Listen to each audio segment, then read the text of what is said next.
Hello students, मेरा नाम धीरज Mohan Dwivedi and स्वागत है आपका मैग्नेट ब्रेन्स के JEE एंड नीट चैनल पर। ये एक ऐसा चैनल है जहां पर आपकी तैयारी होती है IIT JEE की या फिर नीट की, वो भी बिल्कुल फ्री ऑफ कॉस्ट। और इस चैनल पे आपको फाउंडेशन कोर्स भी आपको यहां पर पूरा मिलता है। फाउंडेशन कोर्स एक ऐसा कोर्स है जो बेसिकली ब्रिजिंग होता है between 9th 10th and 11th 12th। मतलब इस कोर्सेस में आपको बेसिक बताया जाता है फॉर 11th एंड 12th। तो आज हम शुरू करेंगे फाउंडेशन कोर्स में फिजिक्स में जो चैप्टर है आपका स्केलर एंड वेक्टर, उसका एक बहुत ही important topic that is addition of vectors. ठीक है, कि कैसे कोई दो वेक्टर क्वांटिटीज को हम ऐड करते हैं, हम उसको लेके यहां पर डिस्कशन करेंगे। ठीक है, लेकिन शुरू करने से पहले मैं आपको बताना चाहता हूं कि इस पूरे फाउंडेशन कोर्स मॉड्यूल में आपको क्या क्या मिलेगा। ठीक है, तो देखो यहां पर पहला तो है टॉपिक वाइज एक्सप्लेनेशन वीडियो, मतलब हर चैप्टर के हर टॉपिक्स का आपको एक प्रॉपर एक्सप्लेनेशन वीडियो मिलेगा आपको। उसके बाद उस टॉपिक से रिलेटेड अगर कोई क्वेश्चंस बनते हैं तो उसका आपको PDF फॉर्म में DPP मिलेगी। ठीक है, उसके बाद नेक्स्ट डे उस DPP का सॉल्यूशन वीडियो भी आपको मिलेगा। उसके बाद आपका आएगा चैप्टर वाइज MCQ, मतलब एक चैप्टर खत्म हो जाने के बाद उससे रिलेटेड जो आपके मल्टीपल चॉइस क्वेश्चन है वो भी आपको मिलेगा। उसके बाद डाउट सॉल्विंग सेशन, मतलब लाइव सेशन के थ्रू हम डाउट सॉल्विंग सेशन भी रखेंगे। ठीक है, ताकि आप अपने जो भी डाउट्स हो उसको आप क्लियर कर पाएं। उसके बाद आएगा weekly test paper chapter wise आपका वीकली टेस्ट होगा जिसमें आप अपने आप को एसेस कर पाएंगे कि आपने कितना इस चैप्टर से सीखा है आपने। उसके बाद guidance about paper pattern, stress management etcetera and official notification related to examination. मतलब फाउंडेशन कोर्स करने के बाद जो एग्जाम्स होते हैं कुछ लाइक ओलंपियाड्स, NTSC, NSTSC, तो ये जो आपके नेशनल लेवल के एग्जाम्स होते हैं, है ना, ये कब एग्जाम होगा, उसके डेट्स क्या होते हैं प्रोबेबल, उसका पैटर्न कैसा होता है, कैसे अप्रोच करनी है, मतलब रिलेटेड टू एग्जामिनेशन आपको पूरी डिटेल आपको प्रोवाइड की जाएगी।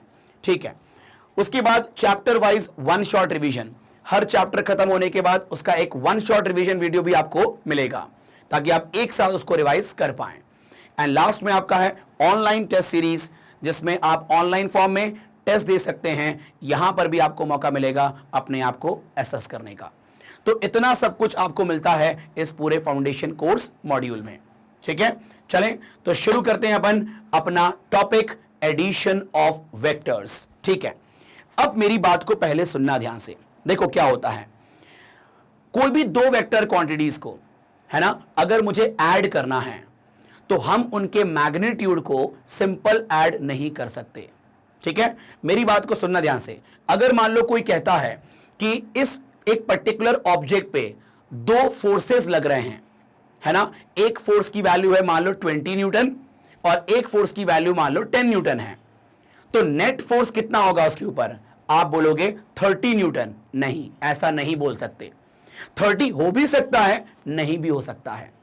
मतलब वेक्टर क्वांटिटीज को अगर मुझे ऐड करना है तो उनके मैग्नीट्यूड्स को आप सिंपल ऐड नहीं कर सकते, क्योंकि हो सकता है उन दोनों वेक्टर क्वांटिटीज का डायरेक्शन अलग अलग हो, है कि नहीं। तो अगर डायरेक्शन अलग अलग है तो उन दोनों के मैग्नीट्यूड को आप सिंपल ऐड नहीं कर सकते हैं, है कि नहीं। तो वहां पर आपको उनका एडिशन निकालने के लिए, मतलब उसके एडिशन का मैग्नीट्यूड निकालने के लिए कुछ लॉज बनाए गए हैं।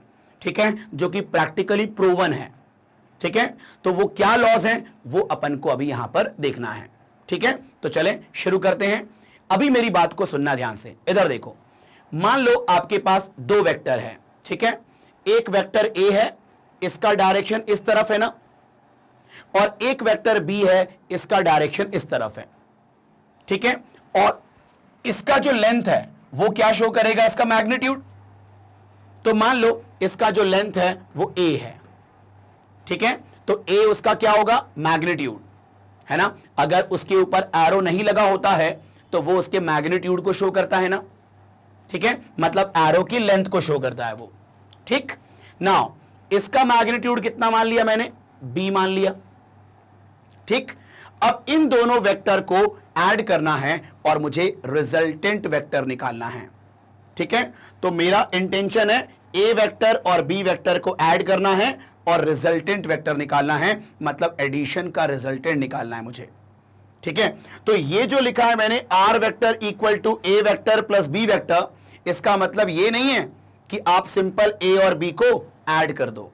मतलब आप यहां पर ये नहीं बोल सकते कि ए और बी का सिंपल सम हो जाएगा आपका रिजल्टेंट का मैग्नीट्यूड, ऐसा आप नहीं बोल सकते, है कि नहीं, क्योंकि यहां पर डायरेक्शन अलग अलग है। आ रही है बात समझ में आपको यहां पर? ठीक है, चलो, तो फिर इनको ऐड करने का तरीका कैसे होता है? ठीक है, मतलब क्या तरीका है उसके लिए, तो यहां पर ध्यान देना, लॉस को डिस्कशन करना है और उसमें पहला लॉ आएगा, that is triangular law of vector addition. Triangular law of vector addition. ठीक है, ध्यान देना बस आप लोग यहां पर, बस 5-10 मिनट लगेगा इसको बिल्कुल सेटिस्फाइड होने में।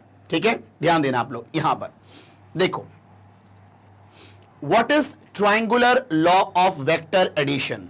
ठीक है, तो मैं इसका स्टेटमेंट पढ़ रहा हूं, लेकिन अभी आपको ये जब मैं समझाऊंगा तब आपको क्लियर होगा ये चीज। ठीक है, क्या बोलता है देखो, according to this law, if the given two vectors are represented by the two sides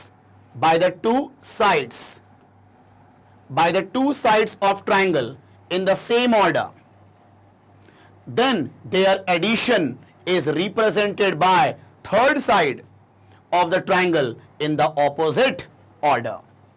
ठीक है, अभी मेरी बात को सुनना। Triangular law of vector addition में आप बताओ, ट्रायंगल में कितने होते हैं साइड्स? 3 होते हैं ना। तो उन 3 साइड्स में अगर कोई 2 साइड गिवन वेक्टर्स को शो कर रहा है, जिनको ऐड करना है ना, उनको शो कर रहा है अगर ट्रायंगल का 2 साइड, तो उन दोनों वेक्टर का जो एडिशन है वो कौन रिप्रेजेंट करेगा? तीसरा वाला साइड। मतलब उन दोनों वेक्टर का जो एडिशन का रिजल्टेंट है वो कौन शो करेगा? तीसरा वाला साइड। ठीक है, कैसे? ध्यान देना, इधर देखो, आप ये बताओ, अभी देखो ये 2 वेक्टर थे ना, मैं इन दोनों वेक्टर को ऐड करना चाह रहा हूं। ठीक है, यहां देखो, सुनो, जो आपका ए वेक्टर था वो ऐसा था ना, ये ए वेक्टर है, ठीक, और ये बी वेक्टर था कि नहीं? ठीक है, ये बी वेक्टर है, हाँ है ना। नाउ अब मेरी बात को सुनना ध्यान से, यहां पर मुझे इन दोनों को ऐड करना है और इसका रिजल्टेंट निकालना है। ठीक, तो हम क्या करेंगे, इस वेक्टर को और इस वेक्टर को ट्रायंगल के 2 साइड में कन्वर्ट करेंगे बिना कोई चेंज लाए। और आपको यह पता है कि अगर हम वेक्टर को पैरेलली मूव करते हैं या along the same line move करते हैं तो वेक्टर में कोई बदलाव नहीं होता है। ठीक है, तो आप बताओ, अगर इस वेक्टर को आप पैरेलली मूव करो, ठीक है, और ऊपर की तरफ मूव कर दो, तो वेक्टर बी में कोई चेंज नहीं आएगा ना। तो आप देखो, ये वेक्टर और ये वेक्टर आपस में पैरेलल है कि नहीं? है कि नहीं? ठीक है, तो आप बताओ, इस बी वेक्टर को यहां पर शिफ्ट कर सकते हैं कि नहीं? ठीक है, अब देखो, ये आपका है बी वेक्टर, तो आप बताओ, यहां पर ये ट्रायंगल के 2 साइड की तरह अगर इसको मानो, तो इन दोनों का जो रिजल्टेंट है वो कौन शो करेगा? आपका तीसरा वाला साइड। ठीक है, तो उसको मैं अलग कलर से शो करता हूं, देखो येलो कलर से, आपका ये देखो, ये शो करेगा आपका इन दोनों का रिजल्टेंट, मतलब इन दोनों का एडिशन। तो आप बताओ, यहां पर ये जो आपका ट्रायंगल कंप्लीट हो गया ना, तो ये जो तीसरा साइड है वो शो करेगा इन दोनों का क्या? एडिशन का रिजल्टेंट। मतलब this is R vector, this is R vector. मतलब अगर ये मान लो दोनों फोर्सेस हैं, ये वेक्टर में मान लो ये दोनों फोर्सेस हैं, ठीक है, तो ये दोनों फोर्सेस अगर किसी बॉडी पे एक्ट हो रहे हैं तो जो उनका नेट असर होगा वो इसके अलोंग होगा। कैसे? ध्यान देना, इधर देखो, आप बताओ पहले सोच के, अगर मान लो ये आपका कोई ऑब्जेक्ट है, ठीक। अब मान लो इस पे कोई लगा रहा है फोर्स, सपोज करना 10 न्यूटन का है कि नहीं, ठीक है। और इस पे कोई पुलिंग फोर्स लगा रहा है, मान लो 20 न्यूटन का, मान लो, ठीक है। अब बताओ, थोड़ा सा दिमाग लगाना, सोचना, ठीक है। आप बताओ, इसके ऊपर फोर्स ऐसे लग रहा है और इसके ऊपर एक और फोर्स ऐसे लग रहा है, तो आप बताओ ये बॉडी कहां मूव करेगी? क्या इस वाले फोर्स के अलोंग मूव करेगी? नहीं, ठीक है। क्या इस वाले फोर्स के अलोंग मूव करेगी? नहीं। देखो, अगर ये बॉडी इसके अलोंग मूव करेगी तो ये वाला फोर्स बुरा मान जाएगा ना यार, भाई इसका भी तो असर है, तो सिर्फ इसके अलोंग क्यों मूव होगा? ये है कि नहीं? और ये बताओ, क्या ये इसके अलोंग मूव होगा? नहीं, भाई ये बुरा मान जाएगा, भाई इसका भी तो असर है। तो इस बॉडी के ऊपर इन दोनों का असर है ना। तो आप बताओ, इस बॉडी पर इसका असर ऐसा है, एक्स के अलोंग मान लो, हॉरिजॉन्टली मान लो, और इसका फोर्स, इसका असर ऐसा है। तो आप बताओ ये बॉडी कहां मूव होगी? इनके बीच में कहीं मूव होगी ना, है ना। तो तुम एक काम करना, ये एक्सपेरिमेंट खुद करके भी देखना। एक बॉडी ले लेना, एक फोर्स लगाना ऐसे, और साइमल्टेनियसली उसके ऊपर फोर्स लगाना ऐसे, तो वो बॉडी जो है ना उनके बीच में कहीं मूव करेगी। मतलब जो नेट असर होगा वो इनके बीच में कहीं होगा। तो ये है आपका नेट असर, ये है नेट असर। तो एडिशन का मतलब होता है नेट असर, नेट इफेक्ट क्या होगा, ठीक है। तो आप बताओ, ये दोनों हमारे गिवन वेक्टर है, तो इनका रिजल्टेंट ये है कि नहीं? तो अब बताओ, अगर मैं बोलूं इस रिजल्टेंट वेक्टर को पैरेलली मूव करूं तो मैं कर सकता हूं कि नहीं? तो मैं इसको पैरेलली मूव करके ऐसे शिफ्ट कर सकता हूं। तो ये वेक्टर रिजल्टेंट है, मतलब इसको भी बोल सकते हो ना रिजल्टेंट। ये देखो, ये दोनों क्या हैं? पैरेलल हैं, है कि नहीं? तो ये बोला जा सकता है ना कि अगर ट्रायंगल के दो साइड्स गिवन वेक्टर को शो करेंगे तो उनका एडिशन कौन शो करेगा? तीसरा साइड। ये प्रैक्टिकली चीजें फील हो रही है ना आपको? ये होगा उसका रिजल्टेंट, और उसको हम पैरेलली मूव करके ऐसा भी कर सकते हैं, है कि नहीं? ठीक है। तो ये होता है आपका simple triangular law of vector addition. लेकिन इसमें एक बात मैं आपसे और कहता हूं, देखो ध्यान से, यहां पर जो दो साइड गिवन वेक्टर को शो कर रहा है उनका ऑर्डर सेम होना चाहिए। उनका ऑर्डर क्या होना चाहिए? सेम होना चाहिए। देखो कैसे, तुम बताओ, अगर देखा जाए, यहां आओ, आप बताओ, ये एक वेक्टर है, ठीक है, ये एक वेक्टर है, ये गिवन वेक्टर है कि नहीं? ये ग्रीन वाला, ठीक। तो अब बताओ, ऑर्डर सेम का मतलब इसका हेड और इसका टेल मिल रहा है ना, देखो, ठीक है। ये देखो ऐसा, इसका हेड और इसका टेल मिल रहा है, तो ये देखो दिस, तो ये सेम ऑर्डर हुआ कि नहीं हुआ? है ना, एक ही ऑर्डर में जा रहे हैं, एक ही साइक्लिक ऑर्डर में जा रहा है ये। तो गिवन वेक्टर्स का ऑर्डर सेम होना चाहिए, और जो रिजल्टेंट है उसका ऑर्डर ऑपोजिट होना चाहिए एज द गिवन वेक्टर। देखो, आप बताओ, ये आपका देखो, ये सेम ऑर्डर, और अगर इसका भी ऑर्डर सेम होता तो ये ऐसे आता ना, ऐसे आता, लेकिन ये वाला तो ऐसे है ना।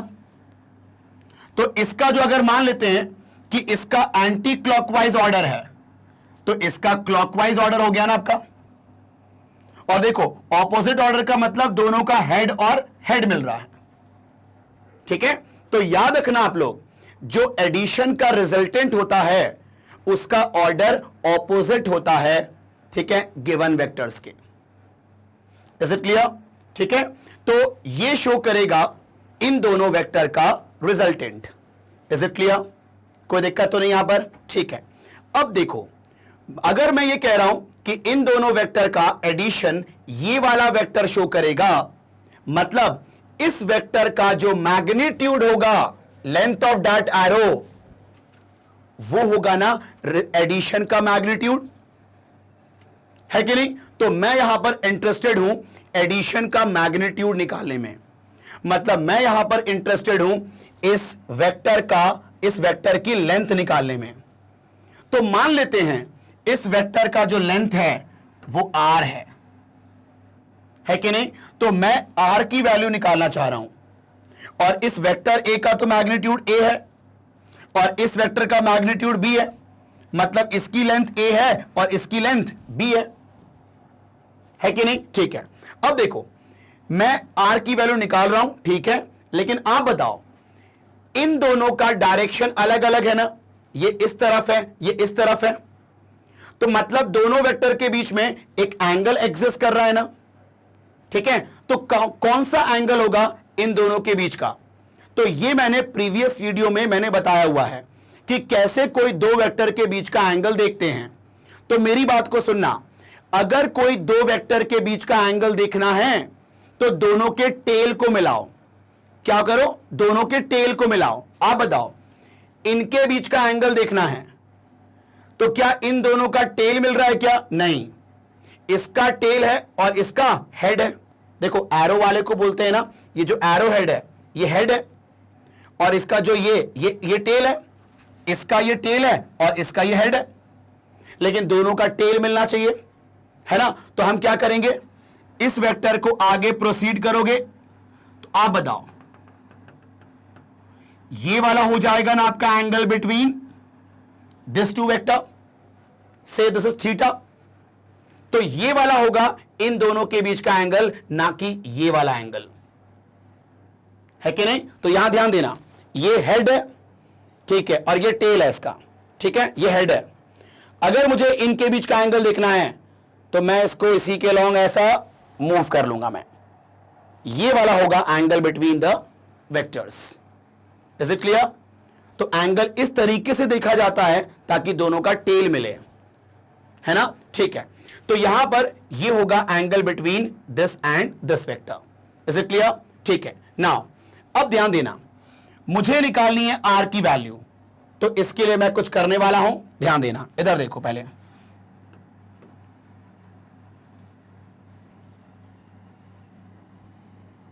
चलो अब ध्यान देना, मैं यहां पर परपेंडिकुलर ड्रॉप कर रहा हूं,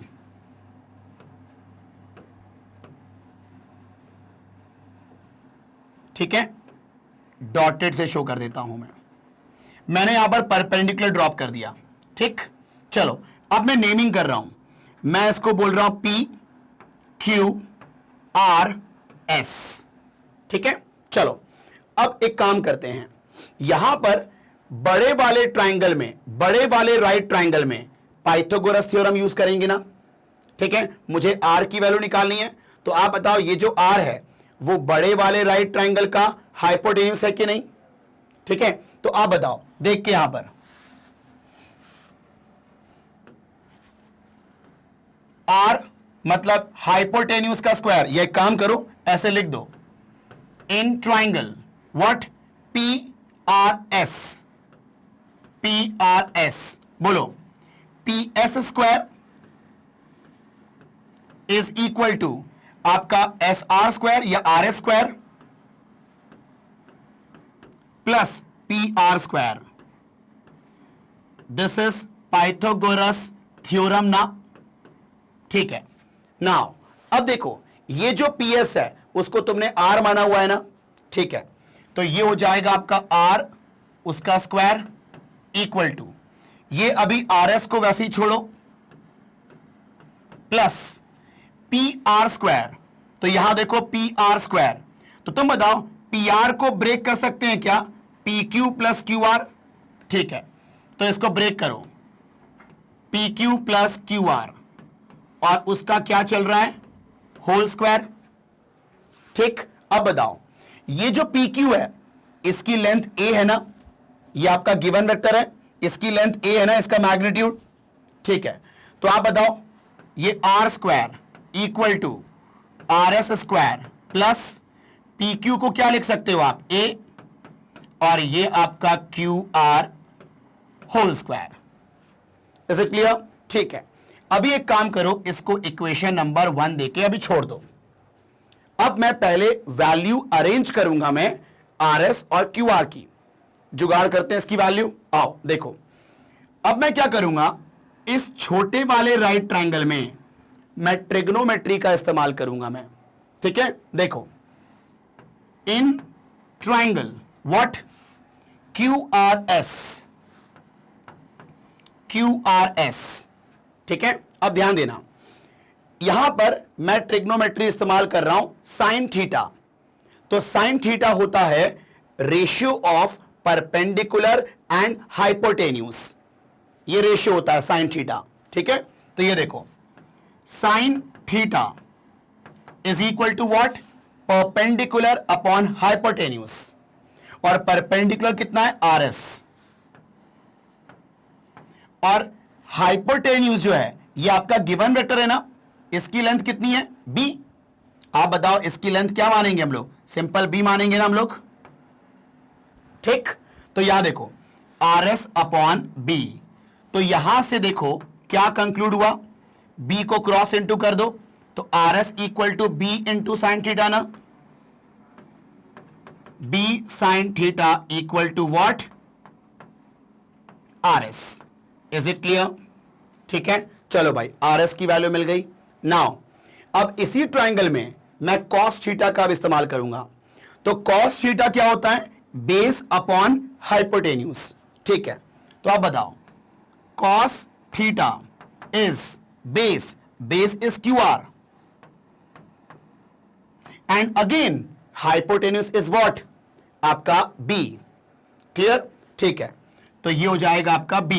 नाउ अब बताओ, यहां से QR की वैल्यू कितनी होगी, B into cos theta, B into cos theta is equal to what, QR। Is it clear. तो अब बताओ, यहां से अपन को किसकी वैल्यू मिल गई, RS की और QR की। ये दोनों की वैल्यू मैं यहां पर और यहां पर पुट कर रहा हूं, ठीक है। अब देखो, फ्रॉम वन आप बताओ क्या होगा, ये हो जाएगा R square equal to RS का स्क्वायर मतलब B साइन थीटा का स्क्वायर, B साइन थीटा का square plus A plus QR की वैल्यू कितनी है, B कॉस थीटा, उसका स्क्वायर। इज इट क्लियर, ठीक है। नाउ अब बताओ, यहां पर आइडेंटिटी यूज हो रही है ना, A प्लस B का होल स्क्वायर, ठीक है। चलो, और ये क्या हो जाएगा, B square sine square theta, है ना, ठीक है। अब बताओ, मतलब इसका डेरिवेशन अगर आप कर रहे हो तो अपन को ट्रिग्नोमेट्री पता होना चाहिए, है ना, बेसिक ट्रिग्नोमेट्री पता होना चाहिए, तब ये अपना काम हो पाएगा, ठीक है। चलो, अब देखो यहां पर R स्क्वायर इक्वल टू, मैं अगले स्टेप में कर रहा हूं, अगले पेज में, ये देखो R स्क्वायर इक्वल टू क्या था आपका, B square sine square theta, और ये क्या था, A plus B cos theta का होल स्क्वायर था ना। चलो ओपन करते हैं इसको आप लोग। अब R square equal to B square sine square theta plus, अब बताओ A प्लस B का होल स्क्वायर लगाओगे ना आप, यहां पर A का रोल कर रहा है A और B का रोल कर रहा है ये, तो आप बताओ क्या हो जाएगा, ये A स्क्वायर फिर प्लस B स्क्वायर, तो B कॉस का स्क्वायर मतलब B square cos square theta ना, प्लस 2AB, तो 2 इंटू A इंटू B मतलब B कॉस, ठीक है। तो अब बताओ, देख के यहां पर R स्क्वायर इक्वल टू, तुम बताओ A स्क्वायर को पहले लिख दो, इन दोनों में से कॉमन क्या आ रहा है, B स्क्वायर, तो क्या बचेगा, sign square theta plus cos square theta, और ये आपका 2AB कॉस थीटा, ठीक है। चलो, तो अब बताओ, देख के यहां पर R square equal to A square plus B square, ये sine square plus cos square कितना होता है, 1, ये आइडेंटिटी होती है, sine square theta plus cos square theta कितना होता है, 1, ठीक है। तो ये इंटू 1 और ये आपका 2ab cos थीटा। तो अब बताओ, देखो यहां पर R square equal to A square plus B square, ये B square into 1 is B square plus 2ab cos theta. तो यहां से r की वैल्यू मिलेगी under root of A square plus B square plus 2ab cos theta. ठीक है, ये हो जाएगा रिजल्टेंट का, मतलब एडिशन का मैग्नीट्यूड निकालने का फॉर्मूला, है कि नहीं। अब मेरी बात को सुनना ध्यान से। यहां पर देखो ये फॉर्मूला, ठीक है, ये फॉर्मूले से कैसे काम करना है। सपोज करो एक अपन एग्जांपल लेते हैं। इधर देखो, एक क्वेश्चन लिया कि मेरे पास दो वेक्टर है, ठीक है, मेरे पास दो वेक्टर है। एक वेक्टर का मैग्नीट्यूड है मान लो 20 न्यूटन, मान लो वो फोर्स है, ठीक है, तो उसका मैग्नीट्यूड कितना है 20 न्यूटन। और जो दूसरा है उसका मैग्नीट्यूड है मान लो 10 न्यूटन। और मान लो इन दोनों के बीच में एंगल जो है वो एग्जिस्ट कर रहा है आपका 60 डिग्री का। ठीक है भाई, दोनों का डायरेक्शन अगर अलग अलग है तो वहां पर उनके बीच में एक एंगल होगा ना यार, ठीक है, तो वो एंगल भी आपको देगा। अब बोलेगा इन दोनों वेक्टर का जो एडिशन है उसका रिजल्टेंट का मैग्नीट्यूड बताओ। ठीक है, अब देखो सुनो ध्यान से, तुम बताओ क्या कहानी होगी। तो फॉर्मूला यूज करेंगे r equal to under root of A square plus B square plus 2ab cos theta. ठीक है, ठीक है, तो अब बताओ क्या हो जाएगा। Under root of A square मतलब 20 का स्क्वायर, बी स्क्वायर मतलब 10 का square plus 2 into 20 into 10, 20 into 10 into cos 60। ठीक है, तो आप बताओ under root of 400 plus 100 plus 2 into 20 into 10, ये कितना आएगा आपके पास 400। ठीक है, ये आपका 40 इंटू 10 400 और cos 60 की वैल्यू कितनी होती है, ये 1/2 होती है cos 60 की वैल्यू। तो आप बताओ ये कैंसिल हो गया, ये 200 आ गया। तो आप बताओ यहां पर under root of 400 plus 100 500 plus 200 700 ना। तो आप बताओ क्या इसको लिख सकते हैं √7 इंटू √100। तो क्या ये 100 का रूट 10 होता है, तो 10 √7 होगा, बोलो हाँ है ना। ठीक, तो अब बताओ 10 √7 न्यूटन। अब ये बताओ, देखो ध्यान से यहां पर, ये जो 10 √7 न्यूटन आया है इसकी अगर अपन एक वैल्यू देखें कितना होगा, तो आप बताओ 10 √7 जो होगा वो 2 पॉइंट समथिंग होगा ना भाई। देखो √9 होता है 3, ठीक है, तो √7 क्या होगा 3 से कम वैल्यू होगी, है कि नहीं। तो 3 से कम वैल्यू मतलब 2 पॉइंट समथिंग, तो 2 पॉइंट समथिंग को इंटू करोगे 10 से, तो आप बताओ 30 से तो कम आंसर आएगा ना, है ना। तुम ये बताओ, एक काम करते हैं, √7 मान लो 2.6 मान लो, ठीक है, तो 2.6 इंटू 10 करोगे तो कितना आएगा 26। मतलब ये अगर 3 होता तब तो 30 आता आंसर, लेकिन क्या √7 3 हो सकता है, नहीं ना। ठीक है, मतलब आंसर जो आएगा इसका वो 30 से कम आएगा ना। और देखो अगर हम सिंपल सम करते इन दोनों का तो 30 आता ना, 20 + 30, तो आपके सिंपल सम से कम वैल्यू आई है ना, है ना, क्योंकि डायरेक्शंस यहां पर अलग अलग हैं। तो याद रखना आप लोग, कभी भी कोई भी दो वेक्टर दे, उसका मैग्नीट्यूड दे और उनके बीच का एंगल दे और बोले कि इनका नेट फोर्स बताओ या नेट रिजल्टेंट बताओ, तो उस केस में आप लोग ये वाला फॉर्मूला इस्तेमाल करेंगे। Is it clear?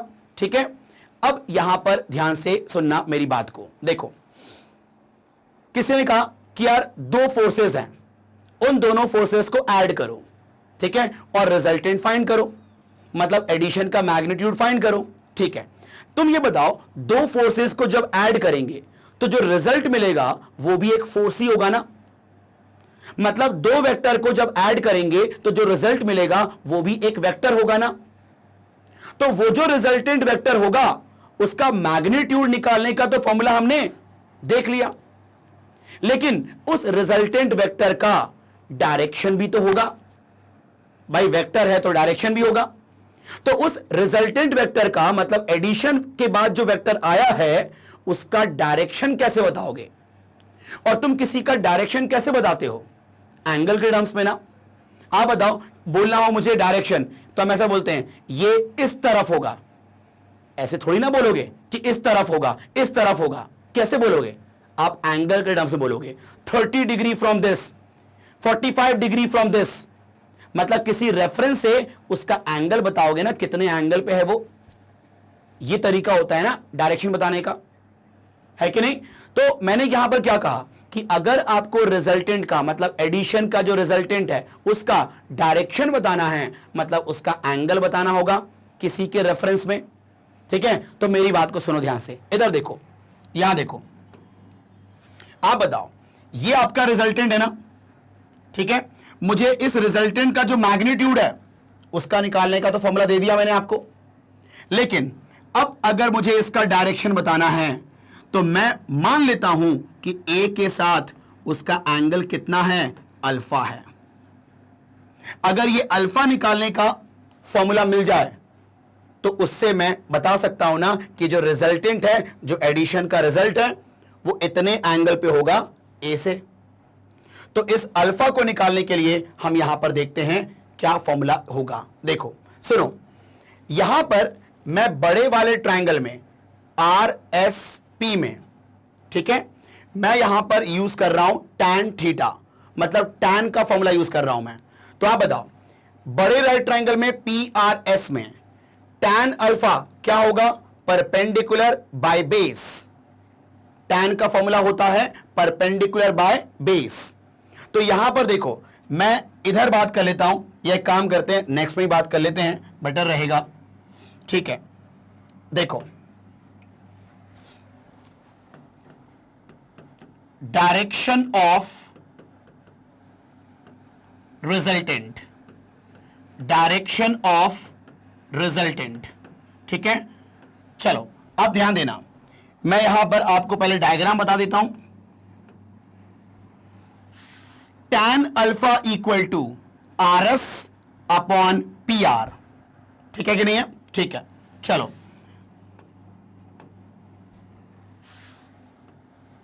In triangle PRS, वो बड़ा ट्रायंगल में, ठीक है।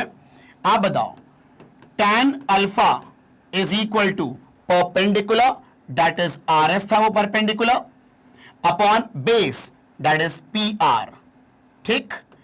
अब ये बताओ RS की वैल्यू हमने निकाली थी, ठीक है, देख लो RS की वैल्यू हमने क्या निकाली थी, ये रहा B sin थीटा, ठीक। और ये जो PR है उसको ब्रेक करोगे PQ प्लस QR में, है ना, ठीक है। तो यहां देखो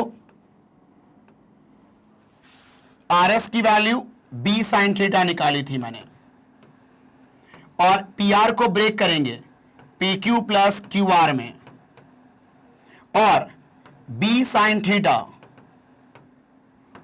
और PQ जो था आपका वो A था। मैं एक काम करता हूं, रेफरेंस में यहां पर बना देता हूं दोबारा से डायग्राम।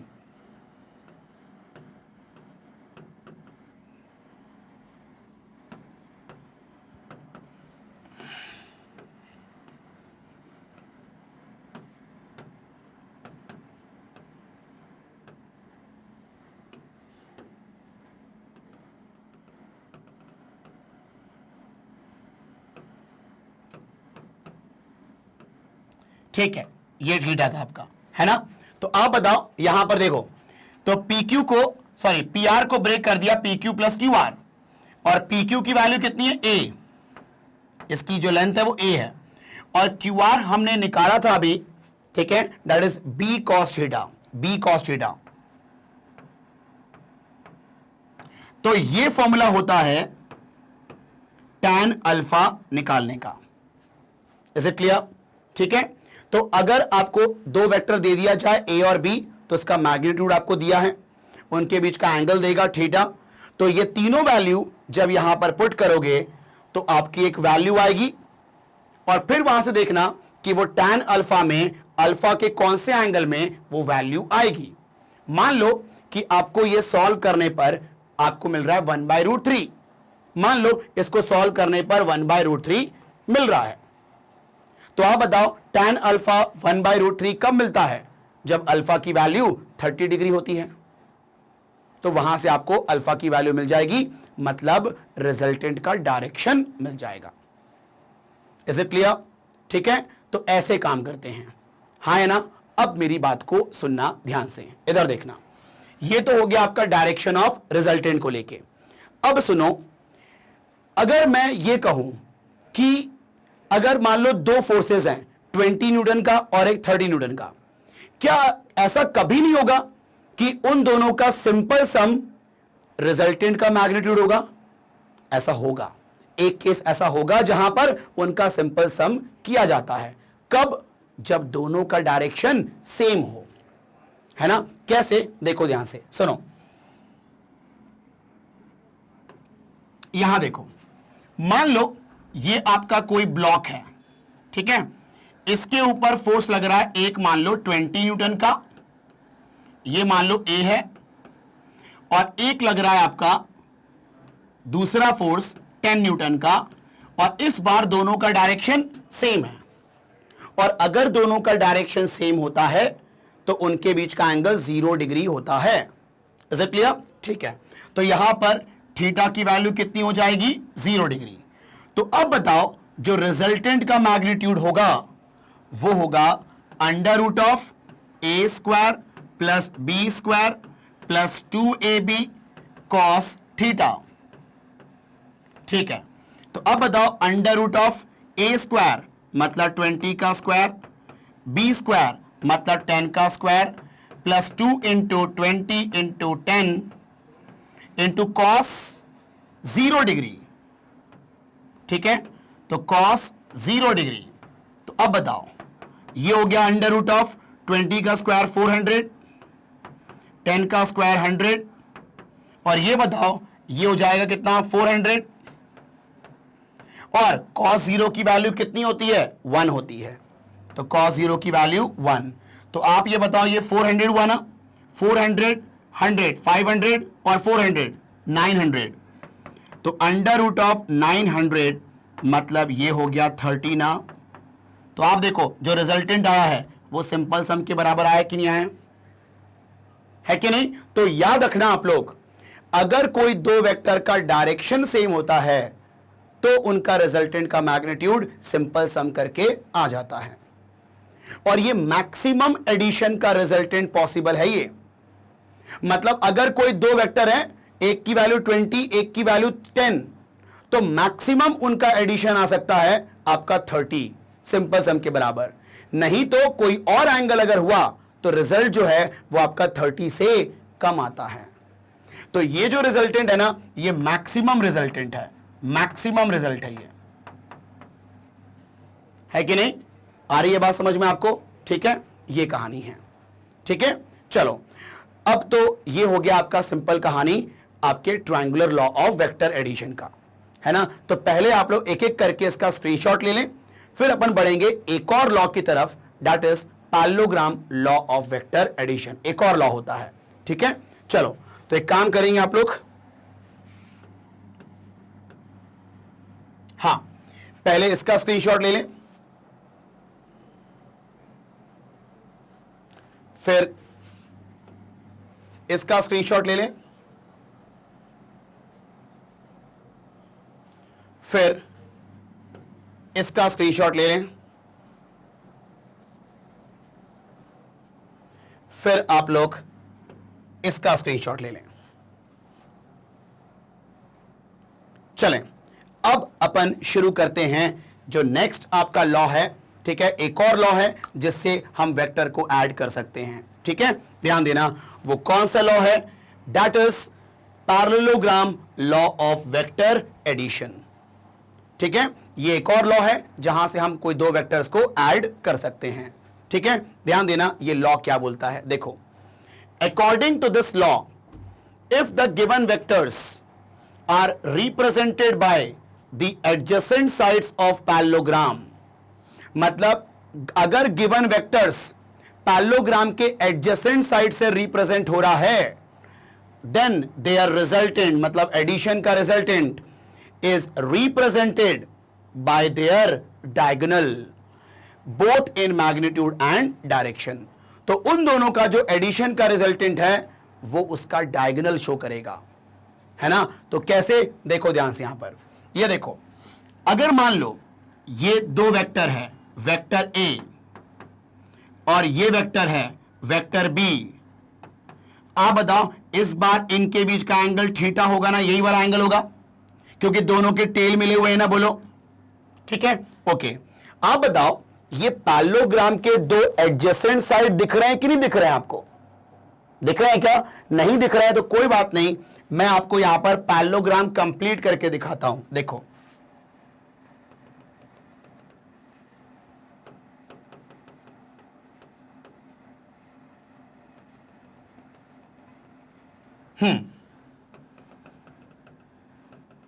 ये बताओ ये पैरेललोग्राम कंप्लीट हुआ कि नहीं हुआ? आप बताओ इस पैरेललोग्राम के ये एडजेसेंट साइड हुए कि नहीं हुए, पड़ोसी वाले साइड? तो आप बताओ गिवन वेक्टर जो है वो पैरेललोग्राम के एडजेसेंट साइड से रिप्रेजेंटेड है ना, तो इन दोनों का जो रिजल्टेंट है वो इसका डायगोनल शो करेगा ना, है ना। डायगोनल में ये भी होते हैं लेकिन अपन को कौन सा लेना है डायगोनल, जो इन दोनों के टेल से होके जाए, ठीक। तो ये होगा इन दोनों का रिजल्टेंट ना, ये शो करेगा रिजल्टेंट, ठीक है। चलो तो अब मेरी बात को सुनना ध्यान से। देखो अब अगर मुझे ए वेक्टर का मैग्नीट्यूड, बी वेक्टर का मैग्नीट्यूड और उनके बीच का एंगल दे देगा, ठीक है, तो यहां पर जो रिजल्टेंट का मैग्नीट्यूड है मतलब इसकी लेंथ, अब हम कैसे निकालेंगे? तो सेम फॉर्मूला से निकालेंगे, that is R is equal to under root of a square plus b square plus 2ab cos theta। Same formula से निकालेंगे, सेम फॉर्मूला से, है कि नहीं? तुम बोलोगे सर ऐसा क्यों, ये तो लॉ अलग है ना, तो आप ट्रायंगुलर लॉ वाला फॉर्मूला क्यों यूज कर रहे हो यहां पर? तो मेरी बात को सुनना ध्यान से, ये एक्चुअली में ट्रायंगुलर लॉ ही है, मतलब ट्रायंगुलर लॉ को ही कन्वर्ट करके पैरेललोग्राम लॉ बनाया गया है। कैसे? देखो आप एक काम करो, यहां पर ध्यान देना, ये जो आपका वेक्टर है बी वेक्टर, इस बी वेक्टर को आप पैरेलली मूव कर सकते हो कि नहीं? या फिर ये बोलो पैरेललोग्राम के ऑपोजिट साइड्स पैरेलल होते हैं कि नहीं, और उनका लेंथ भी इक्वल होता है कि नहीं?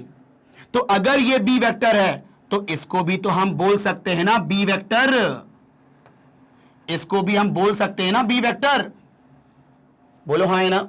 और ये बताओ ये एंगल थीटा है तो ये भी तो एंगल थीटा बोल सकते हैं करस्पॉन्डिंग एंगल से, भाई ये पैरेलल होते हैं तो करस्पॉन्डिंग एंगल से ये एंगल क्या होंगे, इक्वल, ठीक। तो अब बताओ अगर मैं इस पार्ट को छुपा दूं इस पार्ट को, ऊपर वाले पार्ट को छुपा दूं, तो ये आपका एक ट्रायंगुलर लॉ नहीं दिख रहा आपको, है कि नहीं?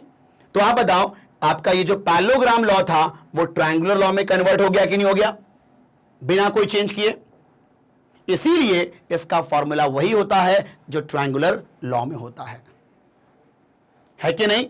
तो पैरेललोग्राम लॉ मतलब कि अगर कोई दो vectors adjacent sides of parallelogram के से शो हो रहे हैं तो उनका रिजल्टेंट उसका डायगोनल देगा और उसका मैग्नीट्यूड का फॉर्मूला वही होगा जो हमने ट्रायंगुलर लॉ में पढ़ा था, दैट इज सिंपल दिस।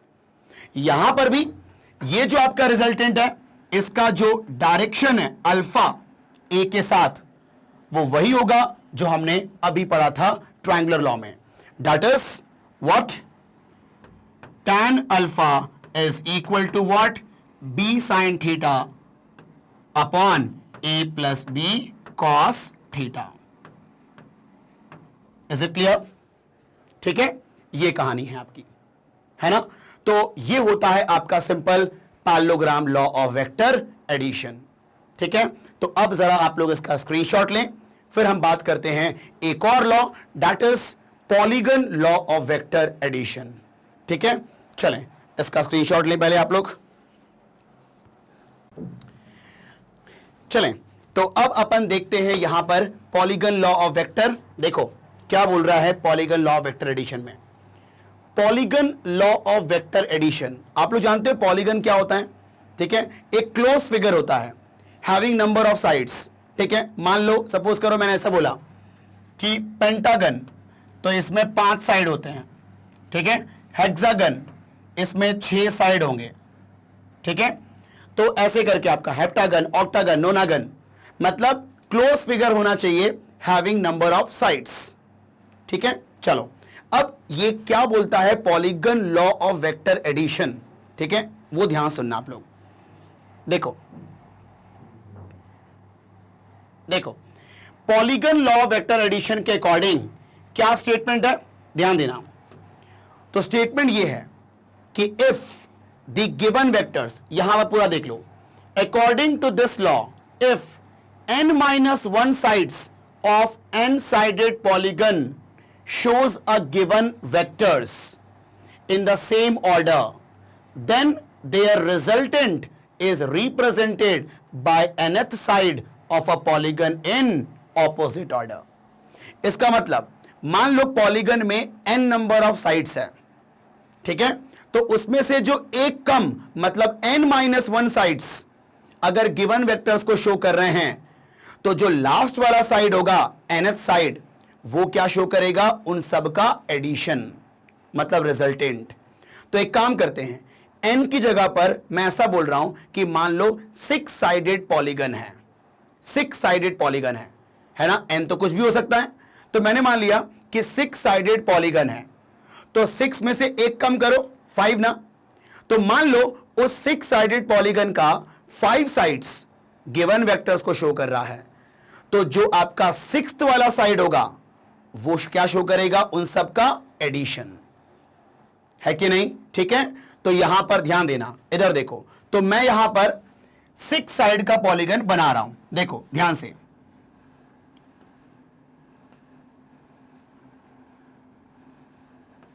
ये आपका है 6 साइड का पॉलीगन। ठीक है, अब मान लो ये आपका है वेक्टर ए, ये है आपका वेक्टर बी, ये है आपका वेक्टर सी, ये है आपका वेक्टर डी, और ये है आपका वेक्टर ई। ठीक, चलो तो अब बताओ, ये जो 5 साइड है, 1 2 3 4 5, ठीक, ये 5 साइड गिवन वेक्टर को शो कर रहा है कि नहीं, और सबके ऑर्डर सेम है कि नहीं? ठीक, तो इन सब का जो रिजल्टेंट है वो कौन शो करेगा, लास्ट वाला साइड, 6th साइड।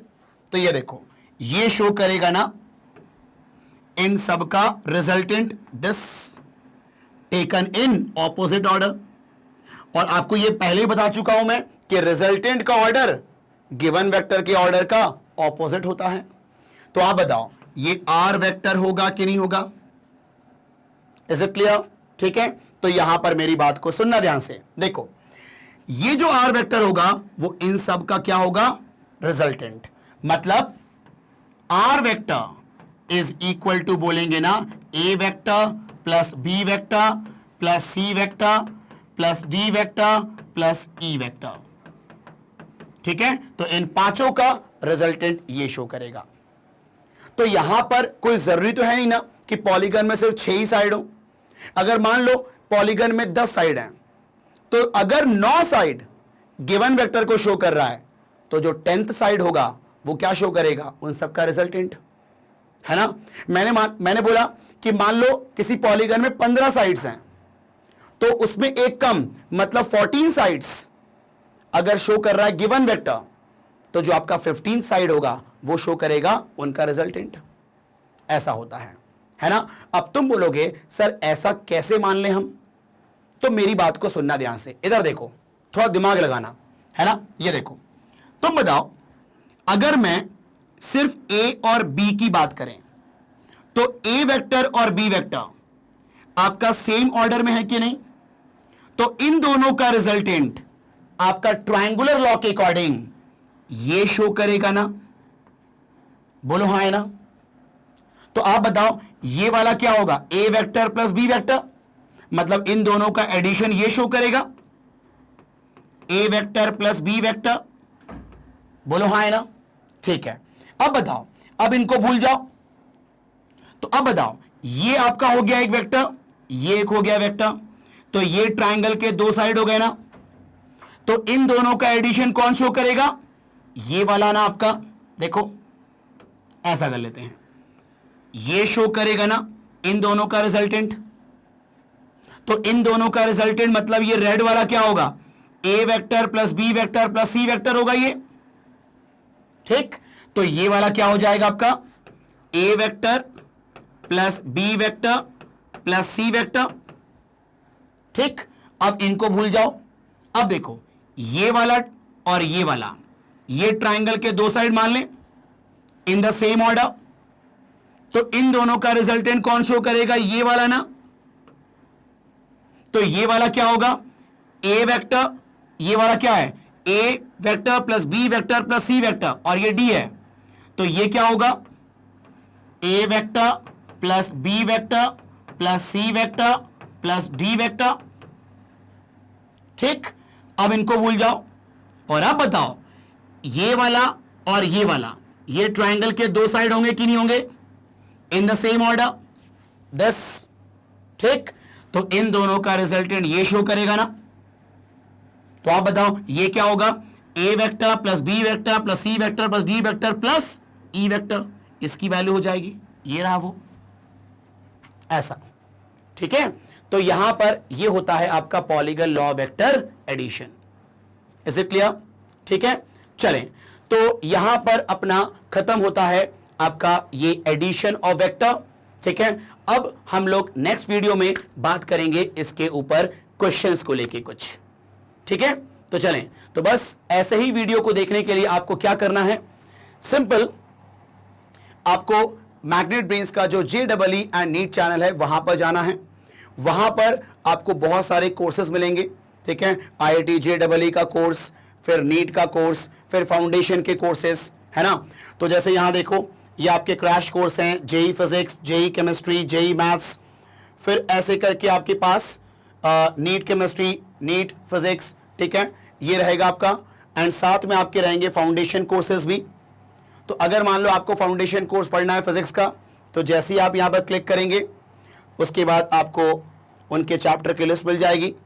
फिर जो आपको चैप्टर पढ़ना है उसको क्लिक करें और उसके बाद आपको ऐसा वीडियो देखने को मिल जाएगा। So simple.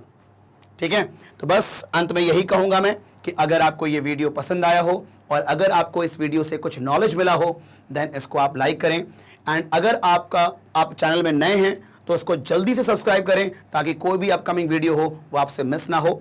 एंड अपने दोस्तों के साथ इसको शेयर जरूर करें ताकि उनको भी इसका बेनिफिट मिल पाए। Thank you.